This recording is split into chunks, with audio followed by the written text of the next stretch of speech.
मैं ज़िंदगी भर ये बात नहीं भूलूंगा कि मेरी बुआ ने मेरा बराबर का साथ दिया। उन्होंने मुझे कभी भी निराश नहीं किया और बुआ को भी मेरे साथ बहुत अच्छा लगता था, बल्कि वो तो मेरी तारीफ़ करने लगी थी। वो कहती थी, राजू मुझे तुम्हारे साथ ऐसा लगता है कि जैसे मैं जन्नत की सैर कर रही हूँ। घर पर दिवाली का दिन था। बुआ मेरे यहाँ दिवाली मनाने के लिए आई थी। मैं छत पर बैठा था। बुआ मेरे पास आई और बोली, राजू क्या हुआ, कोई बात है क्या? मैंने कहा, कुछ नहीं बुआ। तो वो बोली, नहीं कोई तो बात है, आज दिवाली का दिन है, इस खुशी के मौके पर तुम यहाँ छत पर अकेले बैठे हो। मैंने कहा, बुआ तुम मेरी दिक्कत नहीं समझ पाओगी, रहने दो। तो बुआ बोली, अच्छा एक बार बताओ तो सही, बात क्या है? वो मेरे हाथ अपने हाथों में पकड़कर बड़े ही प्यार से पूछी थी। मैंने सोचा जब बुआ इतने ही प्यार से पूछ रही है तो बता ही देता हूँ। मैंने कहा, बुआ मेरे स्कूल में जितने भी दोस्त हैं उन सब की गर्लफ्रेंड है, लेकिन मेरी आज तक कोई भी गर्लफ्रेंड नहीं बनी। लेकिन बुआ बोली, इसमें उदास होने वाली क्या बात है, तुम भी किसी पर ट्राई करो, तुम्हारी भी कोई ना कोई गर्लफ्रेंड तो ज़रूर ही बन जाएगी।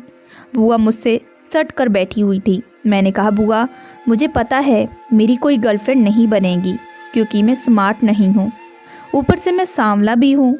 बुआ बोली, ऐसी कोई बात नहीं है, तुम सच में बहुत स्मार्ट लगते हो। मैंने कहा, सच में बुआ? तो बुआ बोली, हाँ राजू मैं सच कह रही हूँ, मैंने सोचा यही सही मौका है बुआ से कहने का। मैंने कहा, बुआ तो तुम मेरा एक काम करोगी? बुआ बोली, हाँ बताओ। मैंने कहा, जब तक मेरी कोई गर्लफ्रेंड नहीं बनती तब तक तुम ही मेरी गर्लफ्रेंड बन जाओ। मैंने सोचा मेरी बात सुनकर बुआ भड़क जाएगी, मगर वो तो कुछ भी नहीं बोली थी। अब मेरी हिम्मत थोड़ी और बढ़ गई। बुआ कुछ देर शांत रही, फिर बोली कि ठीक है, लेकिन मैं तुम्हारे साथ वो सब नहीं करूँगी जो बाकी सब लोग करते हैं। मैंने सोचा एक बार बुआ मेरी जीएफ बन गई तो कभी ना कभी तो वो भी मैं करवा ही लूँगा। मैंने कहा कि ठीक है बुआ, जब तुम कहोगी तभी हम करेंगे। बुआ बोली, अच्छा अब हमने तुम्हारी प्रॉब्लम ख़त्म कर दी है तो चलो अब नीचे चलते हैं। मेरी बुआ किसी हीरोइन से कम नहीं थी। उनकी उम्र 20 साल है। छोटी छोटी मोती जैसी आंखें, काले काले रेशमी बाल, क्या कमाल की लगती थी। मैं और बुआ एक ही कमरे में सोते थे। रोज़ रात को खाना खाने के बाद मैं और बुआ छत पर टहलने के लिए जाया करते थे और दोनों घंटों घंटों बैठकर बातें भी खूब किया करते थे। जब घर में सभी लोग सो जाते उसके बाद हम दोनों नीचे आते थे। एक दिन बुआ मुझसे पूछी, क्यों राजू तुम्हारी कोई नहीं? मैंने कहा कि बुआ तुम तो हो, फिर मैं दूसरी क्यों बनाऊं? बुआ बोली, देखो राजू एक दिन मेरी भी शादी हो जाएगी और फिर मैं अपने ससुराल चली जाऊंगी। मैं नहीं चाहती कि मेरे जाने के बाद तुम फिर से दुखी हो जाओ, और वैसे भी मैं तुम्हारी बुआ हूँ तो हमें तो अलग होना ही पड़ेगा। मैंने कहा कि हाँ बुआ तुम्हारी बात तो बिल्कुल ठीक ही है। शाम को सभी लोग बैठकर खाना खा रहे थे, तभी पापा बोले, मैंने रीना के लिए एक रिश्ता देखा है। यह सुनकर मेरा दिल तो बैठ ही गया। वो मम्मी से कह रहे थे, कल उस लड़के की फ़ोटो आएगी तो तुम लोग भी देख लेना, अगर लड़का पसंद आएगा तो बात हम लोग आगे बढ़ाएंगे। ये सुनकर बुआ तो शर्मा कर अपने कमरे में ही भाग गई, लेकिन मुझे बहुत ज़्यादा बुरा लग रहा था, क्योंकि बुआ की शादी हो जाने के बाद वो तो अपने ससुराल ही चली जाएगी। उसके बाद फिर मेरा हाल वैसे का वैसा ही हो जाएगा। रात को मुझे नींद बिल्कुल भी नहीं आ रही थी। मैंने देखा बुआ भी जाग रही थी। मैंने कहा कि बुआ कल जब उस लड़के की फ़ोटो देखोगी तो तुम क्या कहोगी? वो बोली, क्या बोलूँगी, अगर लड़का अच्छा होगा तो मैं तो हाँ कर दूँगी। मैंने कहा कि बुआ अब तुम मुझे छोड़कर चली जाओगी? बुआ बोली, अरे वो तो है। मैंने कहा, बुआ मैं कल अपने दोस्त के मोबाइल में एक वीडियो क्लिप देखा था जिसमें वो अपनी गर्लफ्रेंड के साथ वह कर रहा था। बुआ बोली, वो उसकी गर्लफ्रेंड है, उसका जो मन करे वो करे। थोड़ी देर बात करने के बाद हम दोनों सो गए। सुबह मैं देर से उठा था। मैंने देखा घर के सभी लोग साफ सफाई में लगे हुए थे। मैंने सोचा आज तो कोई त्योहार भी नहीं है तो ये लोग इतनी सफाई क्यों कर रहे हैं। इतने में मम्मी आई और बोली, सुन राजू जल्दी से बाजार जाकर कुछ मिठाई और 2 कोल्ड ड्रिंक की बोतल लेकर आओ। मैंने कहा कि मम्मी ये सब क्या हो रहा है घर पर? तो मम्मी बोली, आज तुम्हारी बुआ को लड़के वाले देखने के लिए आ रहे हैं। यह सब सुनकर मेरा मूड तो बहुत ज़्यादा ख़राब हो गया था। मैं गुस्से के मारे घर से बाहर चला गया। फिर शाम को करीब 10 बजे मैं घर वापस आया था। सब लोग मेरा ही इंतज़ार कर रहे थे। मम्मी बोली, राजू तू कहाँ चला गया था? हम लोग तेरे लिए कितना ज़्यादा परेशान हो रहे थे, तुझे पता है? मैंने कहा मम्मी, वो मैं अपने दोस्त के बर्थडे में चला गया था, इसलिए आने में थोड़ी देर हो गई। इतने में बुआ दौड़ कर आई और मुझे गले से लगा ली। फिर मैंने खाना खाया और मैं सोने के लिए चला गया।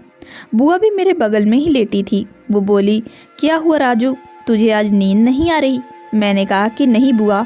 फिर मैंने पूछा, अच्छा बुआ ये तो बताओ, तुम्हें वह लड़का कैसा लगा? बुआ बोली, लड़का तो ठीक है, लेकिन वो थोड़ा मोटा है, मगर ठीक है। मैंने कहा, तो तुमने क्या शादी के लिए हाँ कर दी? बुआ बोली, हाँ, और भैया ने अगले ही महीने का मुहूर्त भी निकाल रखा है। मैंने कहा, बुआ तुम इतने दिनों से मेरी गर्लफ्रेंड बनी हो, लेकिन मैंने कभी तुम्हारे साथ कुछ भी किया नहीं। बुआ बोली, राजू अब तुम दूसरी गर्लफ्रेंड बना लो। ऐसे ही कुछ दिन बीत गए और एक दिन बुआ की शादी भी हो गई और वो अपने ससुराल भी चली गई। बुआ के जाने के बाद मैं बिल्कुल अकेला हो गया था। मुझे बिल्कुल भी अच्छा नहीं लग रहा था, क्योंकि बुआ हमेशा मेरा साथ देती थी।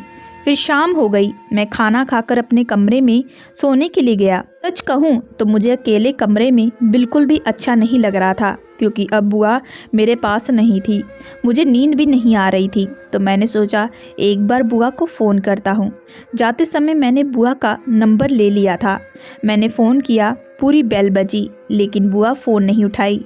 मैंने सोचा क्या पता बुआ फूफा के साथ वो सब कर रही हो, और फिर मैं सो गया। सुबह के 4 बजे बुआ का फ़ोन आया और बोली, क्या कर रहे हो राजू?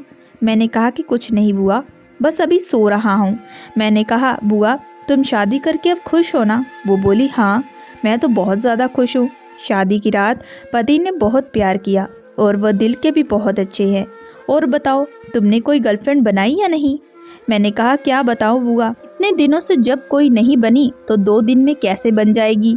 करीब आधा घंटा तक हमारी बातें चलती रही। बुआ बोली, अच्छा अब मैं रखती हूँ, अभी मुझे उनके लिए टिफ़िन भी लगाना है। मैंने कहा कि ठीक है और फ़ोन रख दिया।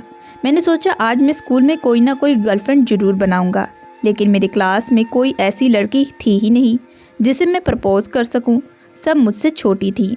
रोज़ रात को सोते समय मेरी और बुआ की बात शुरू हो जाती। बुआ अपनी सारी बातें मुझसे शेयर करती थी और मैं भी अपनी सारी बातें उनसे शेयर करता। मैंने बुआ से कहा कि तुम ही मेरी कोई गर्लफ्रेंड बना दो, मैं नहीं बना पा रहा। वो बोली, मैं कैसे बना दूँ? मैंने कहा कि बुआ मुझे एक लड़की बहुत पसंद है और तुम उसे अच्छे तरीके से जानती हो। वो बोली, कौन है बताओ तो सही। मैंने कहा, बुआ तुम्हारी ननंद, वो मुझे बहुत अच्छी लगती है। बुआ बोली, कौन, पिंकी? मैंने कहा कि हाँ। फिर वो बोली, लेकिन पता नहीं वो तुझे पसंद करती है कि नहीं। मैंने कहा, बुआ मुझे पता है, शायद वो मुझे पसंद करती है, क्योंकि जब वो तुम्हारी शादी में आई थी तो मैंने नोट किया था, वो मुझे बार बार देख रही थी।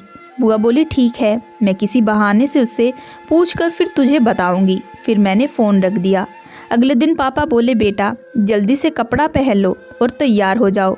मैंने कहा कि क्यों पापा, कहीं जाना है क्या? तो पापा बोले, हाँ आज तुझे अपनी बुआ को लेने के लिए जाना है। मैंने जल्दी से कपड़े पहने और तैयार होकर बुआ को लेने के लिए निकल गया। बुआ का ससुराल मेरे घर से 40 किलोमीटर दूर था। मुझे वहाँ पहुँचने में शाम हो गई और रात वहीं रुकना पड़ा। सुबह मैं सोया था। बुआ की ननंद मेरे लिए चाय लेकर आई थी। कुछ देर तो मैं उसे निहारने लगा। वो बहुत ही खूबसूरत थी। वो मुझे देखकर मुस्कुराई और शर्माती हुए जाने लगी। मैंने उससे पूछा, तुम्हारा नाम क्या है? जबकि मुझे उसका नाम पता था, लेकिन मुझे उसके मुंह से उसका नाम सुनना था। वो बोली, मेरा नाम पिंकी है। इतना कहकर वो चली गई। मैं समझ गया कि वो भी मुझे पसंद करती है। फिर मैं बुआ को बाइक पर बिठाकर वहाँ से निकल आया। मैं रास्ते भर बुआ से बातें करता आ रहा था। शादी के बाद बुआ और भी ज़्यादा खूबसूरत लग रही थी। मैंने कहा, बुआ तुम तो और भी ज़्यादा सुंदर लगने लगी हो। वो बोली, अच्छा ठीक है, तू गाड़ी चलाने पर ध्यान दे। हम 1 घंटे पर घर पहुंच गए। शाम को हम खाना खा रहे थे तो बुआ बोली, राजू तेरे लिए खुशखबरी है। मैंने कहा, कैसी खुशखबरी बुआ? तो वो बोली, मैंने पिंकी से तेरे लिए बात की थी, वो भी तुझे पसंद करती है और अपना नंबर भी दी है तुझसे बात करने के लिए। मैंने खुशी से बुआ को गले से लगा लिया। फिर वो मुझे पिंकी का नंबर दे दी। दोस्तों, अगर आप लोगों को ये कहानी पसंद आई है तो हमारे चैनल को लाइक एंड सब्सक्राइब जरूर करिए एंड बेल आइकन का बटन जरूर दबाइए।